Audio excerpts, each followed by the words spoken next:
ən əsası kişinin, necə deyim, daxili deyək də, ailə tərkibi çox xoşbəxt olmalıdır. Ailədə çox xoşbəxt olsa, öz qurduğu, öz bildiyi ailəsində xoşbəxt olsa, necə deyim, bir işə istiqamət götürsən, bu gedirəm işə. Bəli. Təbii ki, evdə ailə üzvləri, məsəl üçün, uşağı, övladı narazı olsa, təbii ki, onun Allah təala izin verməz onun işi geçsin.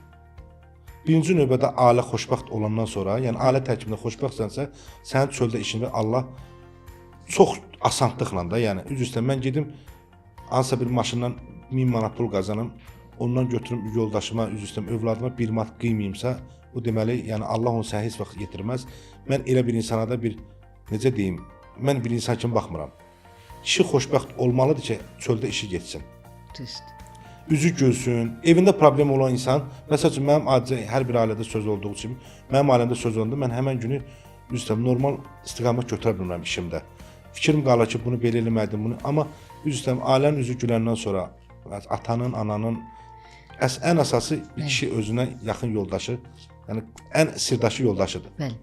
Yoldaşın üzü güləndən sonra, gözəl hörmət olandan sonra, etibar olandan sonra təbii ki, bir kişinin Allah təala uğranıb bol eləyir.